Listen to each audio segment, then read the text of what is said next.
A Saudi Arabian royal family living in Falls Church, Virginia, is being accused of forcing a woman into slavery. The lawsuit says the woman worked more than 15 hours a day. She wasn't allowed to leave the royal family's home without supervision, and she was repeatedly called a whore, a donkey, colored, and garbage. So she's initiated this lawsuit, and she's got some real precedent for this. First of all, here's the problem that they've been seeing in these royal family or royal diplomat kind of cases is the immunity, that they have diplomatic immunity. Now, the good news is in the UK, the Supreme Court in the UK said, we don't care about diplomatic immunity on this where it comes to these civil kinds of issues, especially where it comes to something that they almost characterized as slavery. This woman was being held there in the UK the same way that this woman was held. But she was Filipino, and the Supreme Court went a long way to say, you know what, we're going to find a way around this, and they did. What is your take on this case? And I guess what bothers me most about it is the times we've given the Saudis so many breaks. I mean, really, Peter, they killed 3,000 people. Their money financed the group that killed 3,000 Americans on American soil. So what do? We help them get out of the country. Remember this whole story? They sneak out of the country. Nobody can find out where they are. The whole royal family is moved back home with the CIA after we know or are pretty darn sure that the money, the financing actually came from Saudi Arabia. We got to do something about having... It's an easy answer, really. I mean, if you have a U.S. citizen or somebody that resides in the U.S., even if it's on a work visa, versus diplomatic immunity, you weigh that out. Which one of those deserves protection?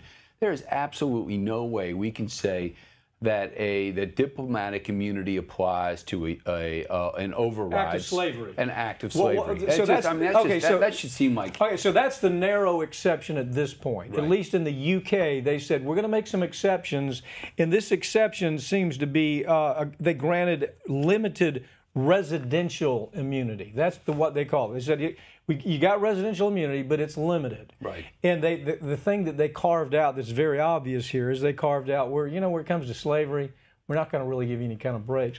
But this one in the U.S., this is going to be a good test. I mean, here's a woman, she was basically held as a slave. And so she's brought the lawsuit against the Saudi royal family. There hasn't, matter of fact, before an investigation could even take place, it seemed like they were moved by the government, moved them somewhere else. Mm-hmm. It's this relationship with Saudi Arabia that we have to make inroads to. Our law firm obviously is bringing a lawsuit against the banks that washed money for terrorists. And that the right to be able to bring those types of cases only came after Congress said, you know what, we're kind of pushing this a little far. Yes, we have this relationship with Saudi Arabia. They have money invested in the United States. We get petroleum, fossil fuel products from them. But we're going to have to start taking a real look when we know that Saudi Arabia financed the money that killed 3,000 Americans in this country.